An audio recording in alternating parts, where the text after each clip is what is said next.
Welcome to this edition of Roundtable, and today we're going to be looking at the critical area of how to run a family business. For a lot of people, when you are running a family business, there are challenges when you do have other family members in there. Let's really start off by thinking about the challenges when it comes to running a family business. It's a different setup in my organization. So my elder brother, Jacqui, he heads the HR department. My second brother, Fayaz, he works in purchasing. And my younger generation, they are working in different departments. So one is marketing and the two are in accounts department. So I don't have that kind of day-to-day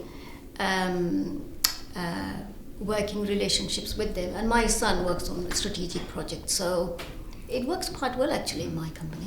In our company it's a lot more intense, so in the office there's just me, Lisa and Chloe, so we're all family members and we've all had to kind of adjust to how each other works, because myself and Lisa had never worked together before 3 years ago, so that's been a learning experience, and a lot of it is I suppose with any husband-wife team, not taking it home and trying to have a bit of a boundary between work and home life. And my experience with working with a family business has been you wearing several hats. You're wearing family hats and you're wearing business hats.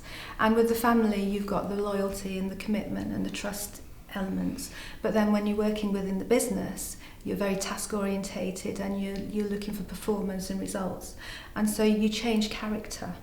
And when you were talking about not having direct contact with family members, I think that's the key, and having clear boundaries of what is expected of you. One of my nephew was working for the last few years, and then two young ones joined in. So what I thought would be a good idea to really have a very open chat with them.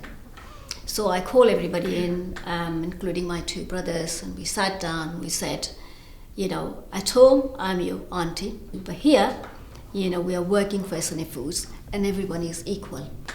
I think that sort of open conversation helps. So you lay down the expectation. If you don't tell people what's expected from them, then it's very difficult for them to fulfill your expectation. And also when, you're working with a family member, you're emotionally attached as well. So it does make it very difficult. The most difficult thing for me is when somebody is not doing something right, is how do you tell them without upsetting them?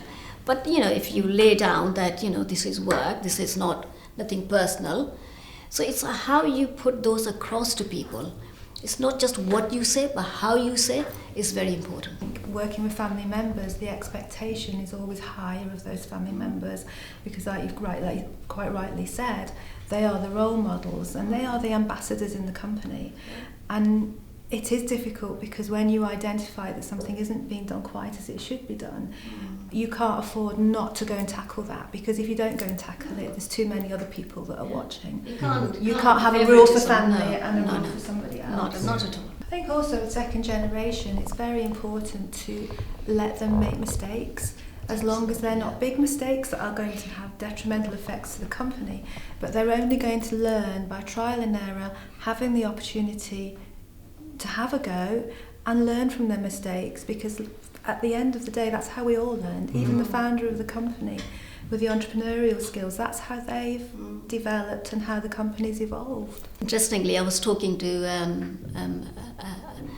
a colleague of mine this morning, and I was talking about some wastage, and I said, it's not the waste, it's not the mistake. We want people to be honest and open and tell us why, so we can help them. For me, it's very important that we have open and honest culture, because we are not here to tell people off. We employ you, we work with you, but we want you to succeed, because your success is my success. Yeah, I agree with that as well. And one of the big things for us is TripAdvisor, because we're a hotel.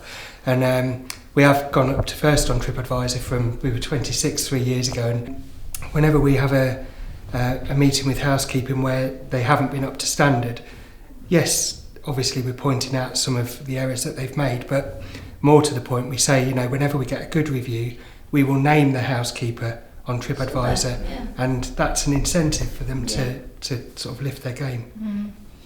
And people that are afraid of making mistakes are never going to make great leaders and develop, are they? Because they're always going to be so self-conscious about having a go, which is sad really, because they may have the natural instincts of being a leader but are too scared to actually make that jump.